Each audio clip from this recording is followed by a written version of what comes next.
Welcome into Bet the W. Danielle Alvari here, joined by, of course, Calvin Wetzel, both back from some weddings this weekend. How did your wedding go that you went to, Calvin?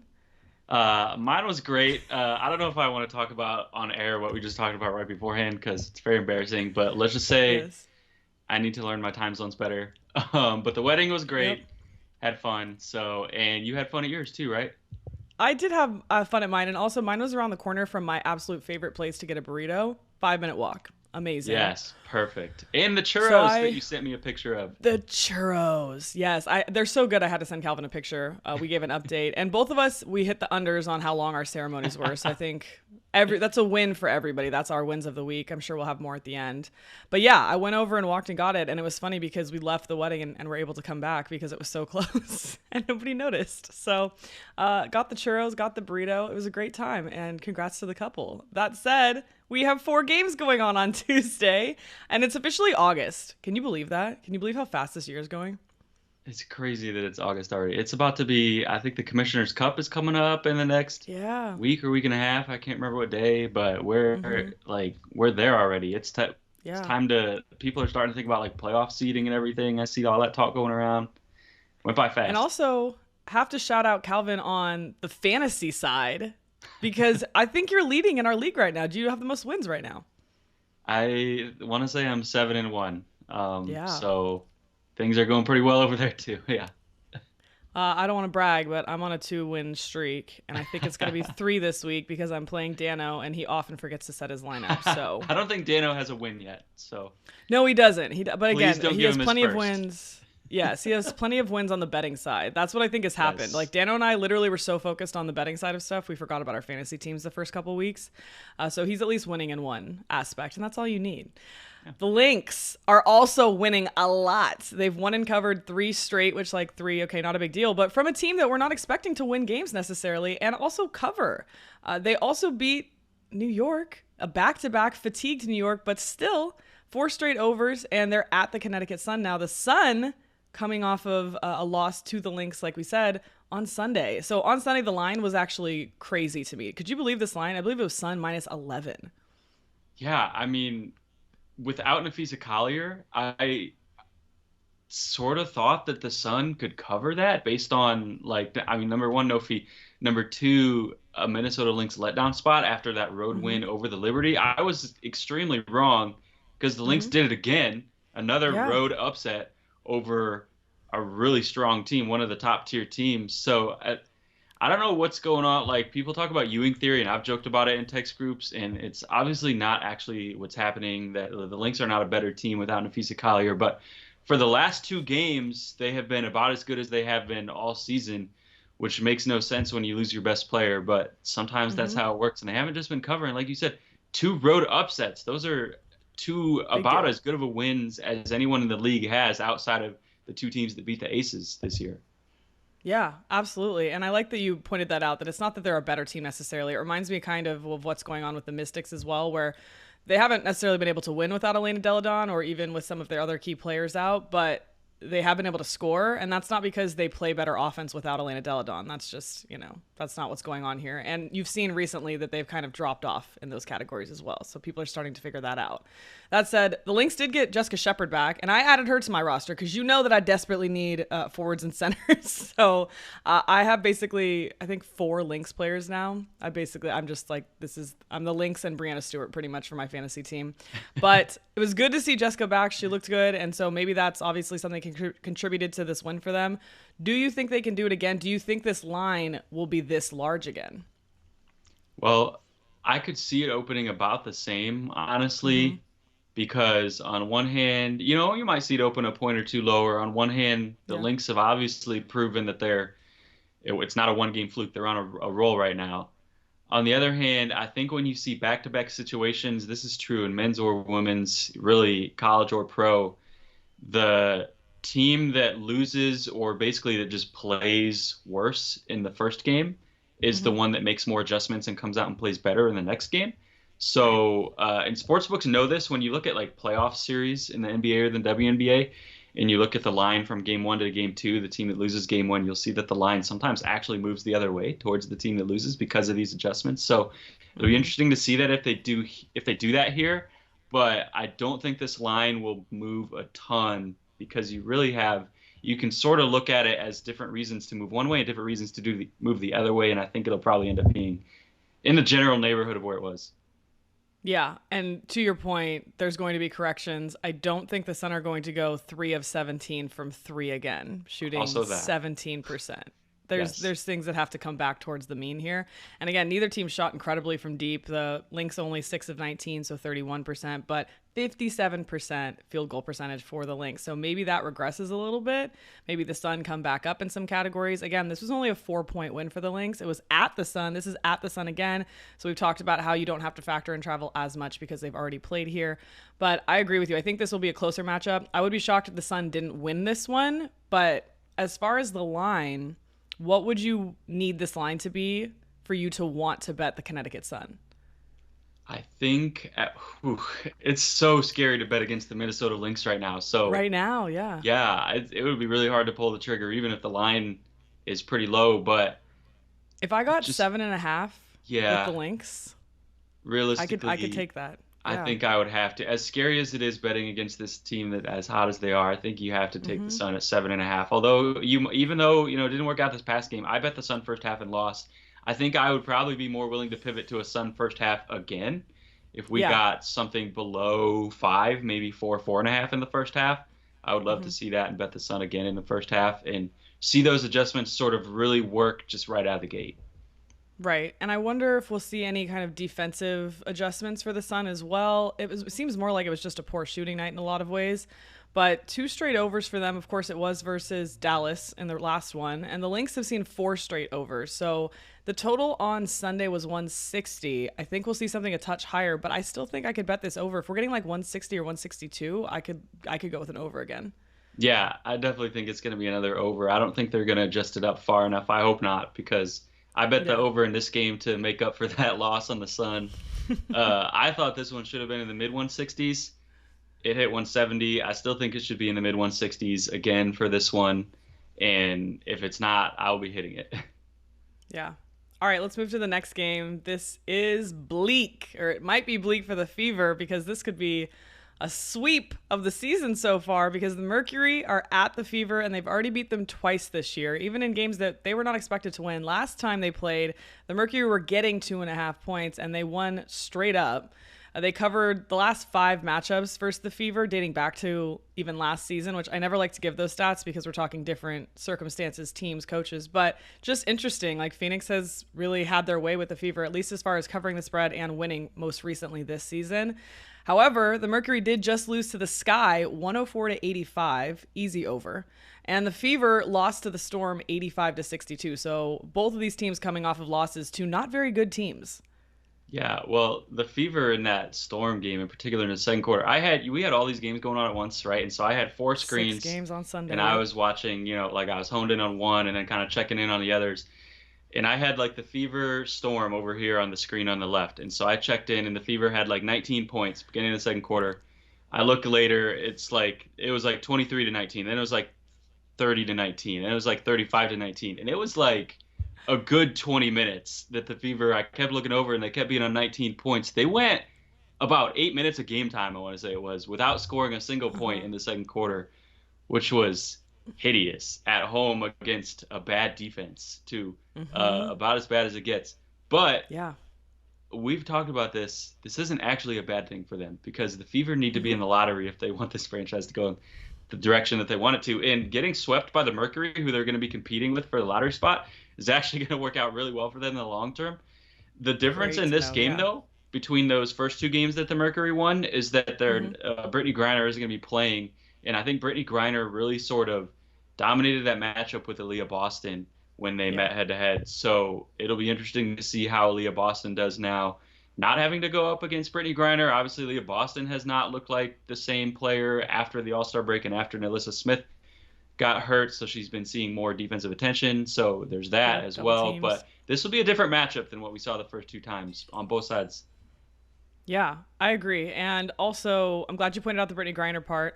I also noted that the Fever have shot very poorly for whatever reason in those 2 games versus the Mercury earlier this year. One of the times, I believe it was like I mean, like a shooting performance like the one you saw from the Sun on Sunday versus the Lynx. So if they can get any of that kind of going again for them, and again, it doesn't help that Melissa's not in there, as you pointed out. God, I don't want to look at. I don't even want to look at a side for this game. Do we look at an over? But then you look at this, like you said, the Fever went on that crazy scoring drought, and they only scored 62 points versus Storm. Yeah, I mean, I think this total should be in the 150s, based on Oh, how the Fever offense has looked jeez. lately, and I Mm-hmm. also thought that with the Sky and Mercury, and it was in the 150s, and that was completely wrong because it felt like it hit 300. I don't know what it actually hit.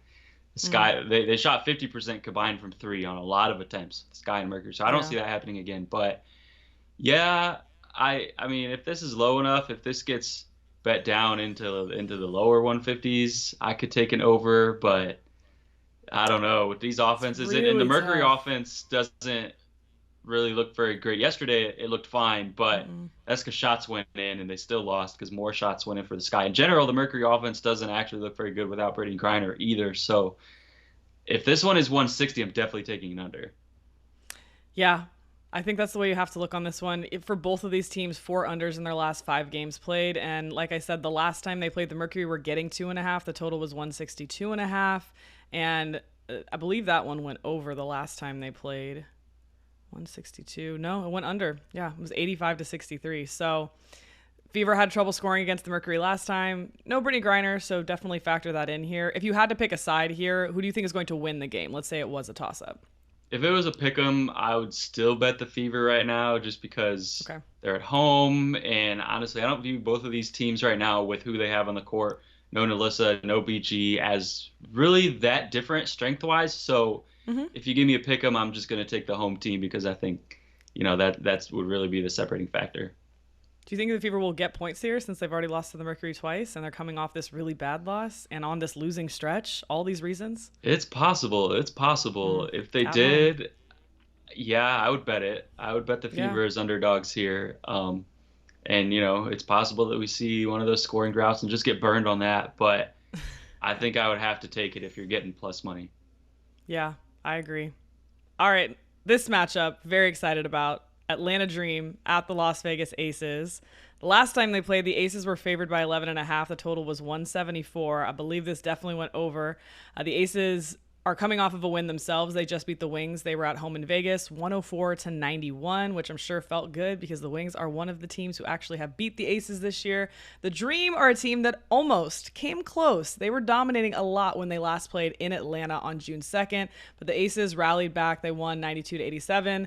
And most recently, the Dream on Sunday beat the Mystics 80 to 73. That was also in Atlanta. So now Atlanta on the road after both these teams coming off of home wins. Yeah, this one, I mean, the most exciting thing about this one is that it's going to be an absolute up and down track meet with lots of points. And Yes. that's exciting for casual viewers. I know you and I both like defense, but this one will be fun to Mm-hmm. watch too. And It's been an over season lately. it has, and this is one of those that could end up being one of those you hate, where the total is in the 170s, and we still might have to bet the over, which I know is not your thing. But Yeah. We've if been this doing is it, in the though. low, We've been yeah, hitting them lately. if this is in Yeah. the low, or even if this is like around 173 and a half, 174, I will probably still think about taking the over. I think this one might end up closing as the highest total we've seen all season. Yeah. And to your point about those high totals that I don't love, they have been hitting for the Aces.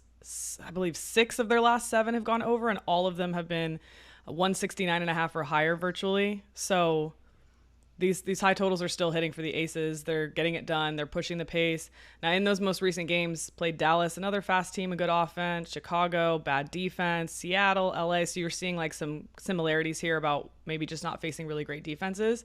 Atlanta is not a great defense, but I will say I have noticed that Atlanta's defensive metrics seem to have trended up a little bit since the start of the season. So maybe I'm being too hard on them in that regard. What do you think the line's going to end up being for this one? For the spread, I think we're Yeah. definitely going to see double digits again. I don't remember the last time we saw Aces favored by single digits. Probably the Liberty game, and they still won by Yeah, double and especially at digits. home. Right. Yeah. And the total, I think we see mid 170s. I really do. Okay. Would you take the over there? I mean, like what, 173.5 being the last point you'd want to take it at, or higher? I would probably still put at least a little bit on the over at 174, 174 and a half. I'd probably tap out at 175. That's high. That's a high total.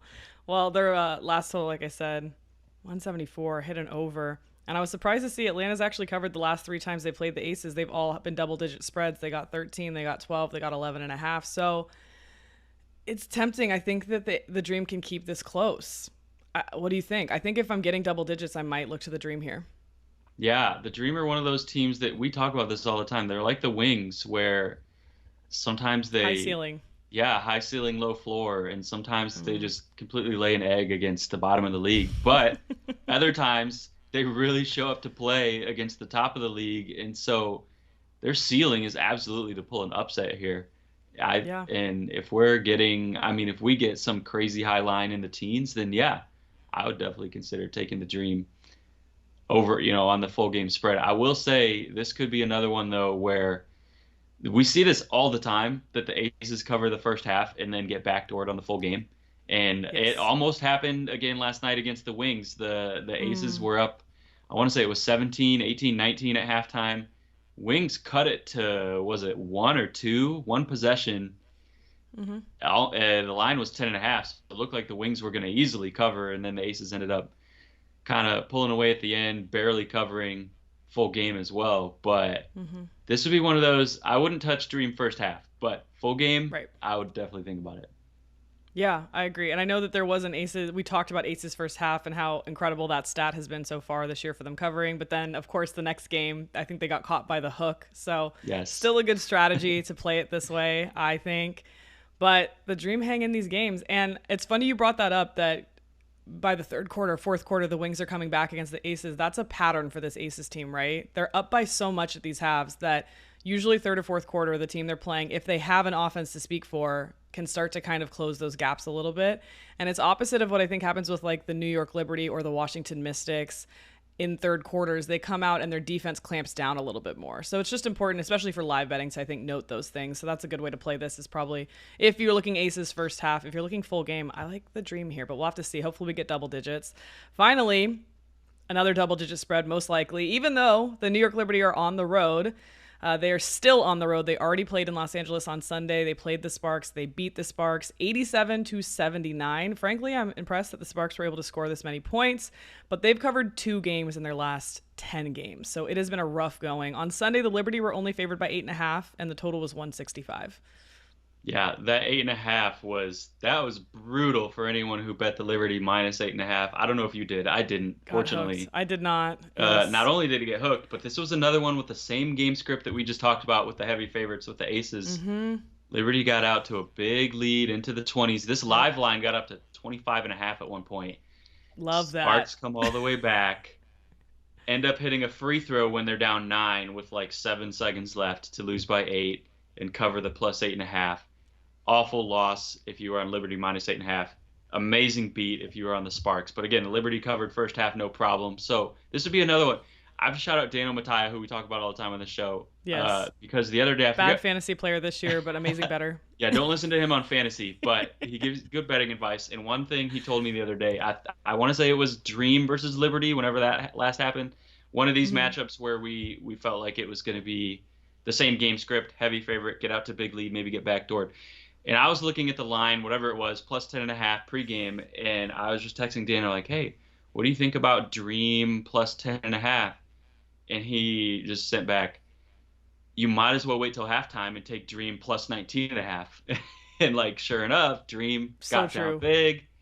Obviously made a run. So this is another one where, like the last game we talked about with Aces Dream, like if you're gonna bet on the Sparks in this game, probably Wait. don't do it pregame because Yeah, you're gonna wait. get a better line at some point when the Liberty jump all over them. Mm-hmm. And like we saw last night, line got up to 25 and a half, ended up cutting it to 8. No reason to bet that Sparks pregame line, even though you would have barely won on the hook, because you could have Mm-hmm. got 25 and a half by just waiting. So that would be my Yeah. strategy in this one too. Yeah, I completely agree. The largest lead the Liberty had this game was 27. The Sparks were never ahead. So if it plays out similarly, you're going to get opportunities here. And I don't see why it wouldn't. The only time I've seen the Liberty stress me out most recently was when they played the Storm. They weren't up at the half when they last played the Storm, and then you have a great opportunity to get in on the Liberty at a better number than pregame. So weirdly enough, the Liberty probably really good live betting options for them right now, it seems. Do you think the Sparks are starting to start coming back now that they have a couple pieces back? I know Shanae's going to be out for a couple weeks. Still not shooting well. Everyone's shooting really poorly from three, it seems. 22%, 5 of 22 in that game on Sunday. Yeah, I don't know what's going on in the water with all the shooting performances, other than the Liberty, who seem to be the one team who can make shots. But I don't think the Sparks are going to shoot that poorly again. They do still miss Lexi Brown, who's out again. I really hope that she can come back at some point, for real, because that's we hope that's she's big healthy. In terms of their shooting. Yeah, exactly. Just betting aside, even. But, of course. Even if the shooting regresses a little bit, I mean, this would be one where I don't really think the Sparks are going to be able to compete. But then again, I mean, in the fourth quarter, they look like juggernauts. So who knows? And I think the Liberty looks so good every game this season coming off of a loss. They've absolutely dominated the first half. They were coming off of a loss yesterday when they played the Sparks. Exactly. Now they're not. Now they're not coming off a loss. So different story. Who knows what Liberty team we get? Sometimes we get that Liberty team who is a little bit complacent and or just goes ice cold. So you never know. Yeah, I agree. It's weird. It's a weird comparison, but this little stretch of Liberty non-covers, again, they've covered 2 of their last 10. Reminds me almost of kind of an opposite thing happened at the NBA Finals this year with the Heat, and they were constantly getting 8 or 9 points in the NBA Finals, and it was like the book just didn't catch up to it, and you kept getting these points. And so kind of on the flip side with the Liberty here, they're not covering these giant spreads, even though they are expected to. So the Heat were undervalued in a way where they're like, I don't know, during the regular season, the Heat did not cover at all. And they thought, the books probably were like, oh, this is, Jimmy Butler and Bam Adebayo, and this is such a talented team that we have to make the line this. And that's what they've done with the New York Liberty, because you have to. It has Breanna Stewart, Sabrina Ionescu, like, it's a stacked roster. So you have to make these lines, but they're not necessarily covering them. So I can't bet these Liberty lines, and I'm certainly not betting it on the road.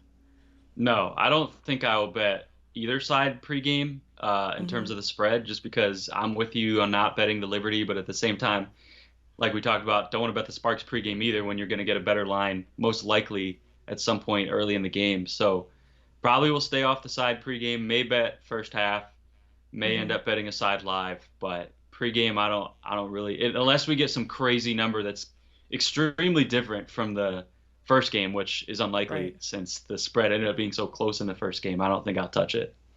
Yeah, it's going to be right around this number, and I think the way to do this is live, like you said. This game is live for me. There's not a lot of action I want pregame. Yeah, I'm with you. All right, win of the week. Do you have a win of the week for me, Calvin? You had a really good one last week, so what's going on this week? Well, we already talked about the wedding. I mean, it was fun. Yeah, that can count. Lots of good food at the wedding. I'll say that. Yeah, that's so good because sometimes wedding food is hit or miss. Yeah, wedding food is hit or miss. So I didn't know what to expect, but they definitely came through with some good food for us, good dancing, things like that. So I would say that was my win of the week. Okay. Yeah, mine as well. Mine were the churros. They're the best churros ever. The place, if you're ever in La Jolla, I believe there's another one also in maybe Laguna Beach, but they have a couple of them. It's just called the Taco Stand, which is like, that seems like it'd be very hard to find. But I love the burritos, I love the tacos, and I especially love the churros. Best churros ever. And it's okay that I did this, by the way, because the wedding did not have cake. They did like little mini desserts, but they didn't do cake. They did no cake. So I had to fend for myself. So that was my win of the week. Got the churros. Socially acceptable. Secured the bag. Yes. Mazel tov. Wonderful things for all the happy couple. But as always, thank you for joining us today on Bet the W. Thank you to Calvin. Hopefully we'll get him back here later this week to look at the Thursday slate as well. And you can follow us on Bet the W on Twitter as well.